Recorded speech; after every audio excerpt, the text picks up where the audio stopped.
വെജിമുളക് നമ്മൾ വറക്കുന്നതിലൊക്കെ നല്ലത് തോരൻ വെക്കുന്നതാണ്. നമ്മളത് തോരൻ വെച്ചാൽ നല്ല ടേസ്റ്റാണ്. നമുക്കത് എങ്ങനെയാണ് തോരൻ വെക്കുന്നതെന്നൊന്ന് നോക്കാവേ.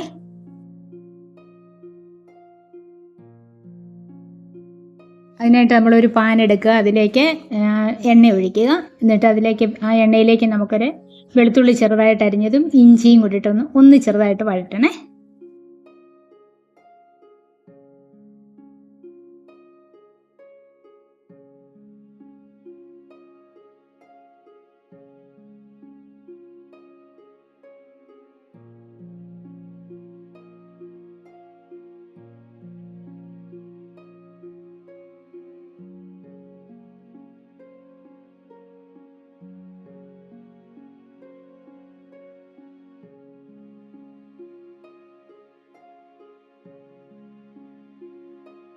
അതിനുശേഷം നമ്മൾ അതിനകത്തേക്ക് ഉള്ളി അരിഞ്ഞിടുക, ആവശ്യത്തിന് കരിവേപ്പില, തേങ്ങ നമ്മൾ ചിരണ്ടിയതും കൂടിയിട്ട് നന്നായിട്ട് ഇളക്കണം. ആ തേങ്ങയുടെ വാടണം തേങ്ങ, അതുവരെ നമ്മളൊന്ന് ഇളക്കണേ.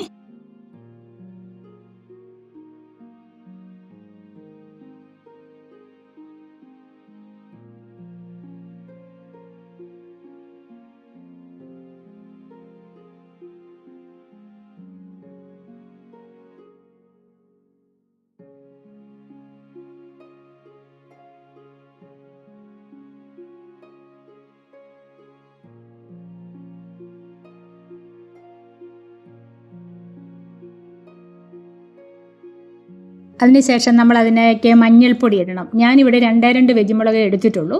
അതിന് വേണ്ട ചേരുവകളാണ് ഞാനിവിടെ എടുത്തിരിക്കുന്നത്. നിങ്ങൾ കൂടുതൽ വെജിമുളക് എടുക്കുകയാണെങ്കിൽ കൂടുതൽ ചേർക്കണം എല്ലാം കേട്ടോ. എന്നിട്ട് നമ്മൾ മഞ്ഞൾപ്പൊടിയും കൂടി ഇളക്കിയതിന് ശേഷം ആവശ്യത്തിന് ഉപ്പ് ഒഴിച്ചിട്ട് നന്നായിട്ടൊന്ന് ഇളക്കി എല്ലാം കൂടി ഒന്ന് മിക്സ് ചെയ്യണം.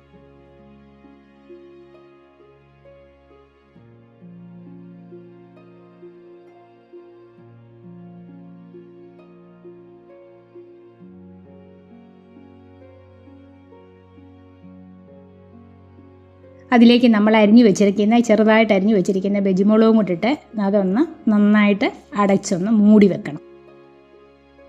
ഒരു 10 മിനിറ്റ് നമ്മളത് മൂടി വെക്കണം. ഇടയ്ക്കൊന്ന് ഇളക്കി കൊടുക്കണം. തീരെ ലോ ഫ്ലെയിമിലേ വെക്കാവുള്ളൂ, അല്ലേ അത് ചോട്ടിപ്പിടിക്കും, വെള്ളം ഒഴിക്കത്തില്ല നമ്മളതുകൊണ്ടാണ്. അപ്പോൾ നമ്മളത് ലോ ഫ്ലെയിമിലാക്കി ഇടയ്ക്കൊന്ന് ഇളക്കി വെച്ച് 10 മിനിറ്റ് കഴിയുമ്പോൾ അത് വേവും.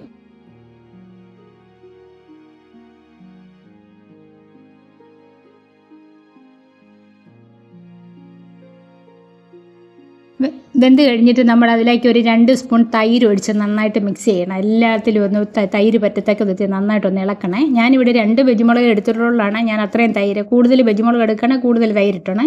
കാരണം അതിനായിട്ട് നല്ല പുളിയൊക്കെ കിട്ടാനായിട്ടാണ്. ചിലർ അതിനകത്ത് വാളംപുളി പിഴിഞ്ഞൊഴിക്കും, ചിലരൊക്കെ അതിനകത്ത്. പക്ഷേ ഞാനിവിടെ തൈരാണ് ഒഴിച്ചിരിക്കുന്നത്. എനിക്ക് തോന്നുന്നു വാളംപുളിയേക്കാളും നല്ല തൈര് ഒഴിക്കുന്നതാണ് കുറച്ചുകൂടെ ടേസ്റ്റ് എന്ന്. എന്നിട്ട് എല്ലാം കൂടി ഒന്ന് മിക്സ് ചെയ്ത് ഒന്നുകൂടി ഒന്ന് അടച്ചൊന്ന് വെച്ചിട്ട് പെട്ടെന്ന് നമുക്കത് എടുത്താൽ നമുക്ക് ഒന്നാന്തരം വെജിമുളക് കറി വെക്കാം. വലിയ ചിലവുമില്ല, നമ്മുടെ വീട്ടിലുള്ള സാധനമൊക്കെ കൊണ്ട് നമുക്ക് ഉണ്ടാക്കാൻ പറ്റും. ഇനി വെജിമുളക് മേടിക്കുമ്പോൾ നിങ്ങൾ അതൊന്ന് വറുത്തെടുക്കാതെ ഇങ്ങനെയൊന്ന് കറി വെച്ചിട്ട് നിങ്ങളുടെ അഭിപ്രായം ഒന്ന് കമൻറ്റ് ചെയ്യണേ. കാരണം നമ്മൾ ഈ എണ്ണയ്ക്കകത്തിട്ട് വറുത്തൊക്കെ കഴിച്ചാൽ നമുക്ക് അത് അഴുക്കാണ്, ഒത്തിരി എണ്ണ ശരീരത്തിൽ ചെല്ലുന്ന പോലെ കൊളസ്ട്രോളൊക്കെ പിടിക്കും. അപ്പോൾ അതിലൊക്കെ ഒത്തിരി നല്ലതാണ് നമ്മളിങ്ങനെ തോരൻ വെച്ചാൽ. ഇത് വലിയ എരിവൊന്നും ഇല്ലാത്ത ഒരു മുളകാണ്, അതുകൊണ്ട് പിള്ളേർക്കൊക്കെ ഇത് തോരൻ വെക്കാനായിട്ട് കൊടുക്കാം. അപ്പോൾ വീഡിയോ ഇഷ്ടപ്പെട്ടാൽ ചാനൽ സബ്സ്ക്രൈബ് ചെയ്യാൻ മറക്കരുത്, ഒരു ലൈക്കും അടിച്ചേക്കണേ. അപ്പോൾ നമ്മളിടുന്ന വീഡിയോ ഒക്കെ കറക്റ്റ് ടൈമിൽ നിങ്ങൾക്ക് കിട്ടുവാൻ വേണ്ടി ആ നോട്ടിഫിക്കേഷൻ ബട്ടൺ ഒന്ന് ക്ലിക്ക് ചെയ്തേക്കണേ.